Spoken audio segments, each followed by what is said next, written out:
Xin chào cả nhà, chào mừng cả nhà đã quay trở lại cùng bếp chay nhà Tít. Trời nắng nóng, lúc nào trong tủ lạnh cũng phải có một món gì đó vừa mát vừa lành lạnh, để đi đâu đó ở ngoài về là có ngay một ly để giải nhiệt. Nhà em thường thì sẽ nấu nước mát để tủ lạnh uống dần. Nhưng hôm nay em sẽ chế biến thêm một món từ nước mát, đó là món thạch củ năng táo đỏ cốt sữa dừa. Nhưng điều đặc biệt là em làm từ nước mát chứ không phải là nước lọc đâu cả nhà.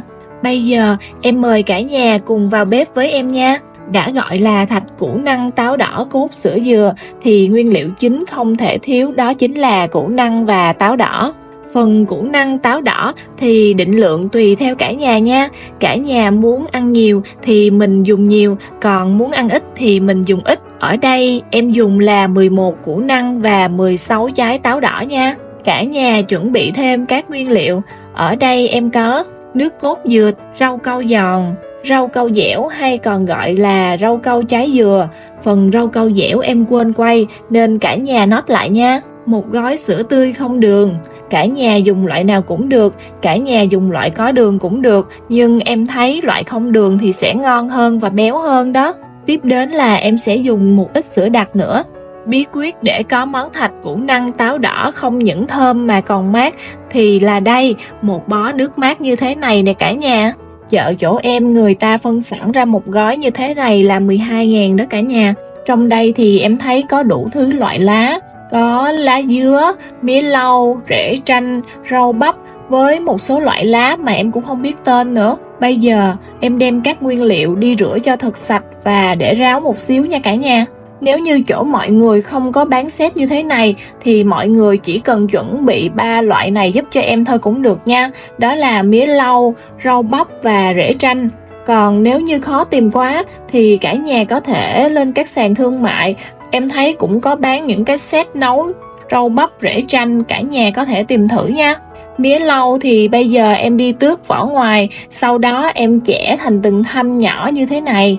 Củ năng em đi gọt vỏ, thường thì em sẽ ngâm với nước lọc pha với một vài giọt chanh, nhưng mà hôm nay nhà hết chanh nên em ngâm đỡ với một ít tắc đó cả nhà. Cả nhà mua củ năng thì nhớ trừ hao ra nha, loại củ này em thấy dễ bị hư bên trong lắm đó cả nhà. Táo đỏ thì cả nhà cắt hạt lựu nha, em thấy cắt bằng kéo nhanh hơn nên em dùng kéo cắt luôn đó cả nhà. Cắt hết phần táo đỏ thì củ năng của em cũng đã sạch và trắng hơn rồi. Phần củ năng này em cũng đem đi cắt hạt lựu bằng với táo đỏ lúc nãy. Bây giờ em đi làm phần thạch nha cả nhà. Em cho vào chén 10g bột rau câu giòn và 10g bột rau câu dẻo. 10g này thì em lường tầm khoảng là 1 muỗng canh vung. Em cho thêm vào đây 80g đường, tương đương với lại 5 muỗng canh vung đó cả nhà. Em cho thêm vào đây một ít nước lọc, rồi em khuấy cho tan đường. Em để phần rau câu này ngâm trong vòng 20 đến 30 phút, để khi thành phẩm rau câu của mình không dễ bị chảy nước đó cả nhà. Em đi pha phần nước cốt sữa dừa, em cho vào tô 150g nước cốt dừa. Sau đó là một gói sữa tươi không đường, 35g sữa đặc, em lường thì tầm khoảng 1 muỗng canh đó cả nhà. Cả nhà cho thêm vào đây một chén nước đun sôi để nguội nha. Sau đó em cắt thêm một vài đoạn lá dứa cho vào đây luôn.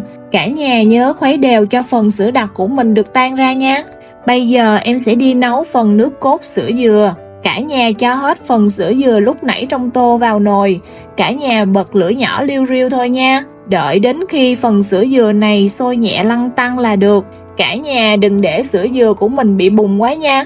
Nếu sôi quá thì sẽ không giữ được vị thơm của cốt dừa đâu. Đây, nó lăn tăn như thế này là cả nhà tắt bếp ngay nha. Phần nước cốt sữa dừa sau khi đun xong, cả nhà có thể lược bớt qua rây cho bớt sát dừa nha.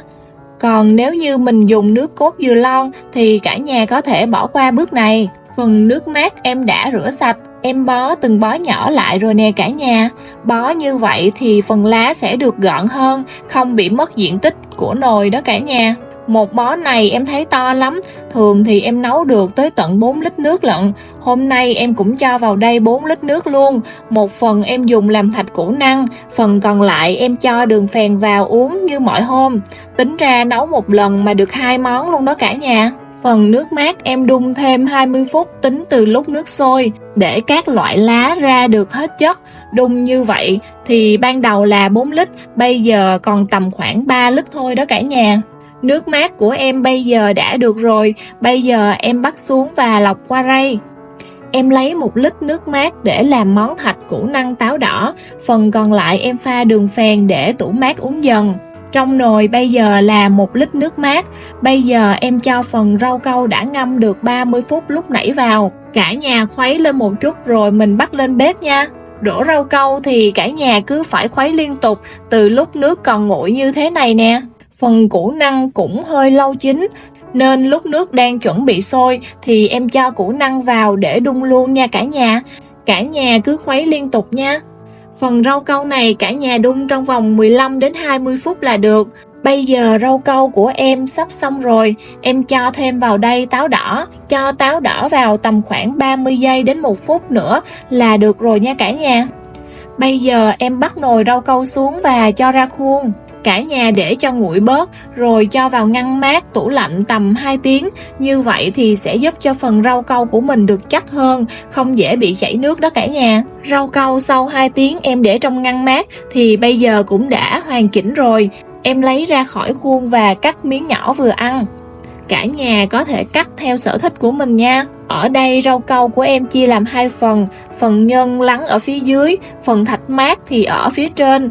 Nên phần thạch củ năng và táo đỏ em sẽ cắt khối vuông, phần thạch mát thì em sẽ cắt sợi vừa ăn. Bây giờ thì em mời cả nhà cùng thưởng thức với em nha. Em cho thạch vào ly, sau đó em cho nước cốt sữa dừa vào. Đi ngoài trời nắng nóng, về làm một ly như thế này thì còn gì bằng phải không cả nhà? Thạch thì dai dai thơm thơm mùi nước mát, cắn miếng thạch vuông thì có củ năng và táo đỏ. Củ năng thì giòn sần sật, táo đỏ thì mềm mềm ngọt ngọt thơm thơm. Nước cốt dừa thì ngọt nhẹ, rất là thanh luôn đó cả nhà. Uống một miếng nước cốt dừa vừa thơm thơm lại vừa béo béo. Nói chung là món này rất là tuyệt trong cái mùa nắng nóng này luôn đó cả nhà. Cả nhà cùng làm thử rồi cho em biết kết quả với nha. Em xin tạm dừng video ở đây. Nếu như có cách nấu nào khác, cả nhà cùng bình luận phía bên dưới cho em biết với nha. Em xin chào, tạm biệt và hẹn gặp lại cả nhà trong những video sau.